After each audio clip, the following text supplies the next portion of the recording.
Powered by the Montana Television Network. Montana This Morning continues on Montana's News Leader. Today at the White House, President Trump will lay out a new plan that overhauls legal immigration. I'm Mark Liverman with why it's being met with some big challenges, even within his own party. 3 months after a destructive fire took out the Sobo lofts back in February, and now work has started again. Just ahead of 6:30 on this Thursday, Shel Lehman with you here. Missy O'Malley is off today. Matt Elwell has our forecast in a moment. Our top story this half hour, President Trump taking another shot at immigration reform, trying to revamp legal immigration and the green card system. But as CBS's Mark Liverman reports, there are indications he may end up going nowhere like his past attempts. Speaking at the Peace Officers Memorial Service on Capitol Hill Wednesday, President Trump hammered what he says is congressional inaction on illegal immigration. Not one more American life should be lost because our lawmakers failed to secure our borders. Today at the White House, he'll lay out a new plan, one that overhauls legal immigration. I don't think most countries are giving us their finest. This proposal is spearheaded by the president's son-in-law, Jared Kushner, as opposed to recent failed plans by immigration hardliner Stephen Miller. It creates a merit-based approach that assigns immigrants points, similar to Canada and other countries. More green cards would go to those with high-level skills, degrees, and job offers. Young people and English speakers would also have an advantage. Family ties carry less weight, and it eliminates the diversity visa lottery. I'm not encouraged. I hate to say that. The plan faces an uphill battle, even with Republicans. It's a tough issue. Like I said, we'll see how it plays out, but it's a good faith effort on their part. And it's unlikely to receive much Democratic support. Donald Trump is clearly more interested in creating a political mess to amplify his own electoral agenda, as opposed to trying to solve our broken immigration system. The president's proposal does nothing to help DACA recipients, and it calls for more border wall construction. Mark Liverman, CBS News. Now we are told the president will deliver his address from the White House Rose Garden later this afternoon. 6:31 now, meteorologist Matt Elwell joins us.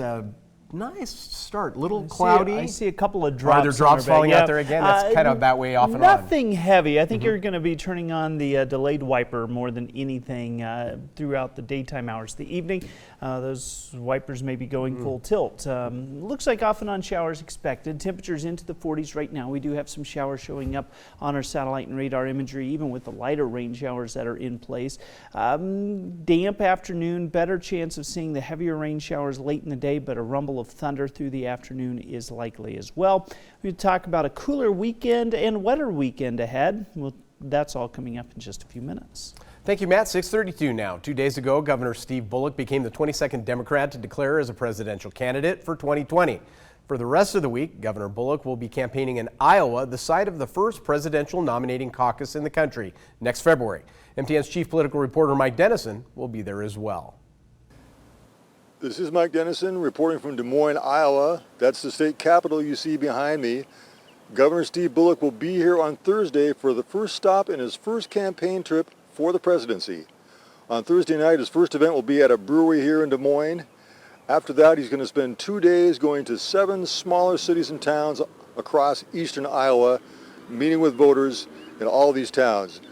These are the voters that are going to decide the first presidential caucus in the country next February. We'll be covering some of those events. We'll be talking to some voters.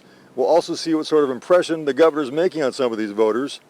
We'll also be reporting on the political landscape here in Iowa that all presidential candidates must navigate if they hope to be successful. Reporting from Des Moines, Iowa, Mike Dennison, MTN News. Now, we will have full coverage later today and tonight on Governor Bullock's first foray into Iowa as a presidential candidate.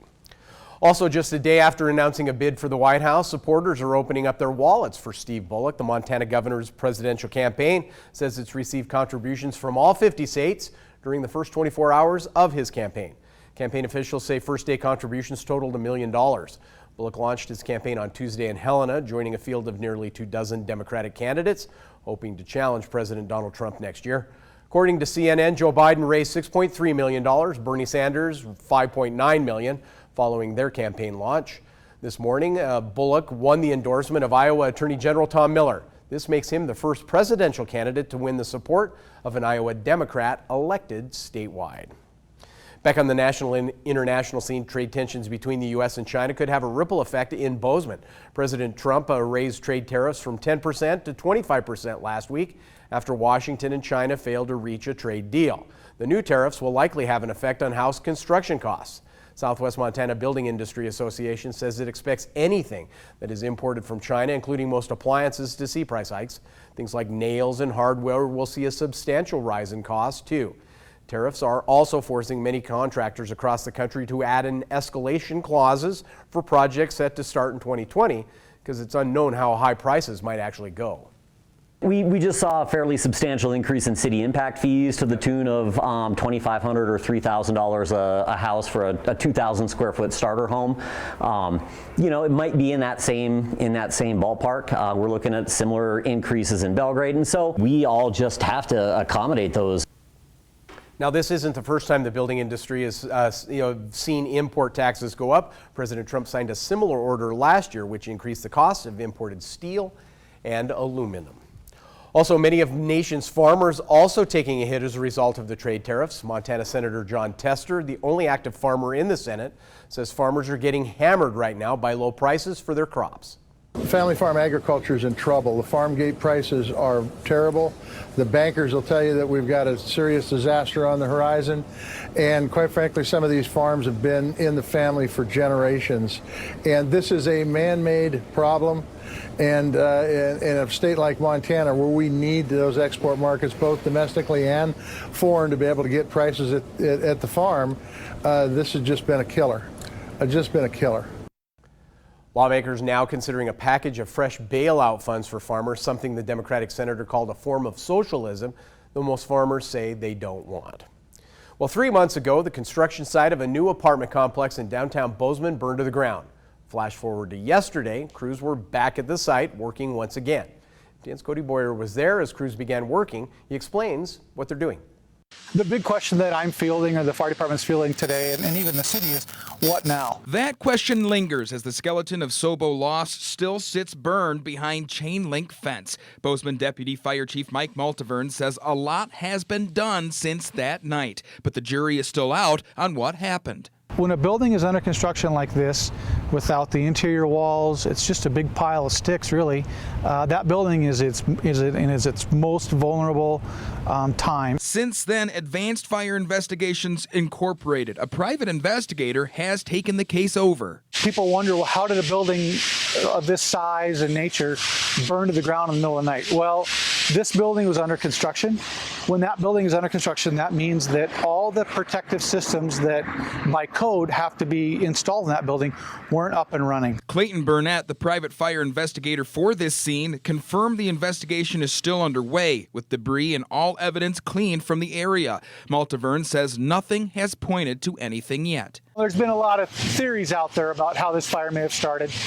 We don't have any theories. I can tell you, based on the investigation at this point, there's nothing that appeared suspicious, in our preliminary investigations. As for that what now question, that's really a question left to the contractor.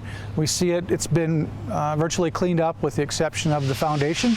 So I know the community is kind of wanting to know what happens next, and the city will wait and see what the contractor and the developer decide to do. Our assumption is that some type of a building will be constructed here in the future. In Bozeman, Cody Boyer, MTN News.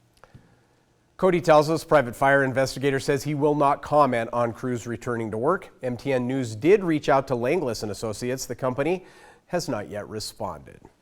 Also, careful deconstruction of the last of MSU's gyms continued yesterday.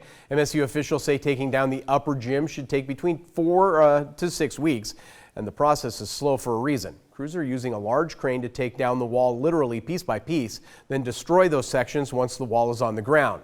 That way, demolition won't cause any damage to the adjacent fitness center. We're still looking into the process, right? It's going to be a long process. It's going to heavily involve the students and the users of the facility and getting their feedback and their ideas.